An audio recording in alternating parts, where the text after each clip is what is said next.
গতকাল রাত 12টার দিকে ঢাকা বিশ্ববিদ্যালয় সংলগ্ন এলাকায় বাংলা একাডেমির সম্মুখে যে নারকীয় হত্যাকাণ্ডের শিকার হয়েছে আমাদের ভাই সাম্য, তার প্রতিবাদে গতকাল রাত থেকে ঢাকা বিশ্ববিদ্যালয় ক্যাম্পাস উত্তপ্ত উত্তাল হয়েছে। তার সহপাঠীরা এবং ছাত্রদলের সাধারণ মুখর হয়েছে এবং আমরা ছাত্রদলের পক্ষ থেকে তাদের প্রতি কৃতজ্ঞতা জানাচ্ছি। সেই সাথে স্মরণ করিয়ে দিচ্ছি, গতকাল রাত থেকে আজকের এই সময় পর্যন্ত আমাদের সম্মানিত ভিসি স্যার এবং প্রক্টর স্যারের তাদের কাছ থেকে স্পষ্ট কোনো বক্তব্য এখন পর্যন্ত আমরা পাইনি। শুধু তাই নয়, এই ঘটনার পূর্বেকার বেশ কিছু অনাকাঙ্ক্ষিত ঘটনা ঘটেছে। ছিনতাইয়ের ঘটনা ঘটেছে ক্যাম্পাসে এবং মাদক সেবীদের দ্বারা আমাদের ছাত্র ছাত্রীরা বিভিন্ন সময় ছিনতাইয়ের শিকার হয়েছে, আক্রান্ত হয়েছে। বিশেষ করে সোহরাওয়ার্দী উদ্যান, এখানে মাদকের সয়লাভ এবং মাদক সেবীদের অভয়ারণ্যে পরিণত হয়েছে। কিন্তু তাদের যে ঢাকা বিশ্ববিদ্যালয়ের নিরাপত্তার গাফিলতি রয়েছে এবং তাদের যে মূল দায়িত্ব ছিল সাধারণ শিক্ষার্থীদের নিরাপত্তা নিশ্চিত করা এবং ছাত্রলীগের দোষরদের বিচার নিশ্চিত করা, এই দুইটি ইস্যুতে এখন পর্যন্ত তাদের কোনো স্পষ্ট বিবৃতি বক্তব্য আমরা পাইনি। আমরা নিন্দা জানাচ্ছি, প্রতিবাদ জানাচ্ছি। তাদের এ ধরনের নীরব ভূমিকা আমাদের মনে নানাবিধ প্রশ্ন জাগে যে তারা আদৌ সত্যিকার অর্থে ঢাকা বিশ্ববিদ্যালয়ের সাধারণ শিক্ষার্থীদের নিরাপত্তা দেওয়ার মতো তাদের সামর্থ্য রয়েছে কি না। শুধু তাই নয়, আমরা বিগত সময়ে বলেছি এই সাম্যের হত্যাকাণ্ড আমাদের স্পষ্ট হলো এই সম্মানিত ভিসি স্যার এবং এই প্রক্টর স্যারের নেতৃত্বে যারা দায়িত্ব রয়েছে তাদের দ্বারা সম্ভবত ছাত্রলীগের সন্ত্রাসীদের বিচার করা সম্ভব না।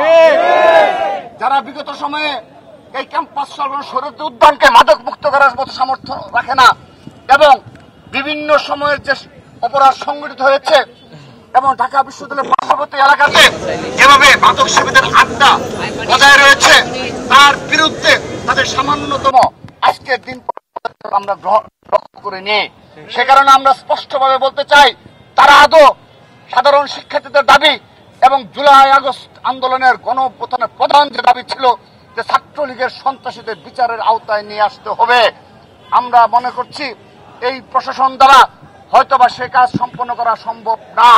শুধু তাই নয়, নীল দলের শিক্ষকরা যারা সরাসরি গণহত্যার সাথে সরাসরি সম্পৃক্ত ছিল, বিভিন্ন সময় ছাত্রলীগ সহ খুনি হাসিনাকে স্বৈরাচারী বানানোর ক্ষেত্রে যারা কারিগর হিসেবে ভূমিকা পালন করেছে তাদের বিষয়েও তারা পুরোপুরি নীরব ভূমিকা পালন করে যাচ্ছে। আমরা নিন্দা জানাচ্ছি, প্রতিবাদ জানাচ্ছি। সেই সাথে আজকের এই সংক্ষিপ্ত সমাবেশ থেকে আমি আবারও এত কিছুর পরও আহ্বান জানাচ্ছি, আমাদের ভাই সাম্যকে হারিয়েছি, কিন্তু আগামীতে এ ধরনের কোন অনাকাঙ্ক্ষিত ঘটনায় আমাদের ঢাকা বিশ্ববিদ্যালয়ে একজন শিক্ষার্থী যেন আক্রান্ত যেন না হয়, কোন ছিনতাইয়ের ঘটনা যেন না ঘটে এবং পুরোপুরি আমাদের ভাই বোনদেরকে নিরাপত্তার চাদরে বেষ্টিত করতে হবে, সেই দাবি জানাচ্ছে বাংলাদেশ জাতীয় ছাত্র দল। ব্রেকফাস্ট, টিফিন কিংবা স্ন্যাক টাইমে মজাদার আয়োজন মানে অল টাইম ব্রেড। ছাত্রদল প্রশাসনের উপর সেই শুরু থেকে শতভাগ আস্থা রেখে তাদের পদক্ষেপ অনুযায়ী আমরা ঢাকা বিশ্ববিদ্যালয় সহ পুরো বাংলাদেশে ছাত্র রাজনীতি পরিচালনা করেছি। সেজন্য আজকের দিন পর্যন্ত ছাত্রদল দ্বারা কোন অনাকাঙ্ক্ষিত ঘটনা সংঘটিত হয়নি। উপরন্তু এই রাজধানী ঢাকাতে আমাদের ভাই ছাত্রদলের পারভেজকে হারালাম, সাম্যকে হারালাম, কিন্তু আমাদের দ্বারা কেউ আজকের দিন পর্যন্ত কোনো ক্ষতিগ্রস্ত হয়নি। আমরা স্পষ্টভাবে বলতে চাই, ছাত্রদল মব কালচারে বিশ্বাসী নয়।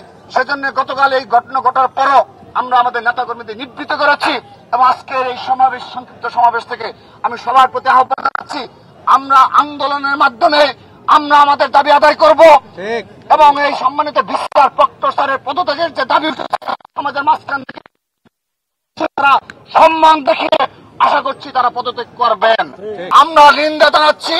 একই সাথে আরেকটি কথা বলতে চাই, যদি আগামীতে এই রাজধানী ঢাকা সহ সারা বাংলাদেশে একজন ছাত্র দলের নেতা কর্মী আক্রান্ত হয় এবং সরকার যদি কোনো ব্যবস্থা না নেয়, আমরা সরাসরি সেই সরকারের পদত্যাগের দাবিতে ছাত্রদল রাজপথে নামবে।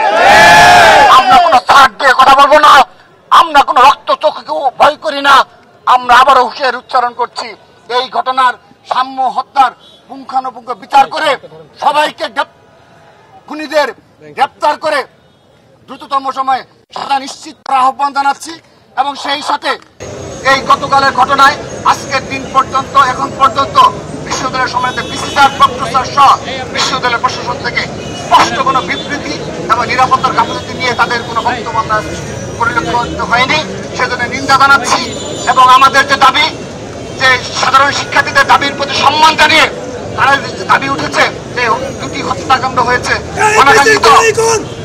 অনাকাঙ্ক্ষিত পরিস্থিতি সৃষ্টি হয়েছে। 6 মাসে 2 খুন, এই বিসির 2 খুন, এই বিসির 2 খুন, 6 মাসে 2 খুন, 6 মাসে 2 খুন, এই বিসির 2 খুন। সে কারণে আমরা তার পদত্যাগ দাবি করে আবারও বৃহত্তর কর্মসূচি পরবর্তী ঘোষণা করা হবে সেই আহ্বান জানিয়ে আমরা এখন সবাই একযুগে আমাদের ভাই সাম্যের জানাজা অনুষ্ঠিত হবে কেন্দ্রীয় মসজিদে।